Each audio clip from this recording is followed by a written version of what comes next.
السلام علیکم ورحمت الله وبرکاته. عزتمندو مونږ بنن تاسو د پاره د واده باره کې وظیفه ذکر کو. که څوک کوئی چې یاره زمونږ په واده کې څه مشکلات دي او بندوبست نه جوړیږي نه کیږي، یا پرشته کې څه مشکلات دي بندوبست نه جوړیږي نه کیږي، نو د هغې دپاره به مونږ نن مجربه وظیفه ذکر کو. وظیفه به یا جنې کوي یا به هلک کوي یا به د هغوی مور دا کوي. د سحر مونځ نه وروسته به او د ماښام مونځ نه وروسته به دا وظیفه کوي. یو ځل درود ابراهیمي به لولي او د هغې نه وروسته به دعا غواړي. انشاءالله د دې په برکت سره به الله جل شانه دغه مشکل حل کی.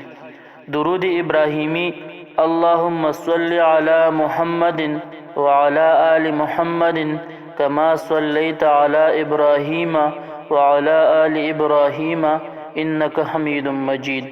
اللهم بارك على محمد وعلى آل محمد كما باركت على إبراهيم وعلى آل إبراهيم إنك حميد مجيد.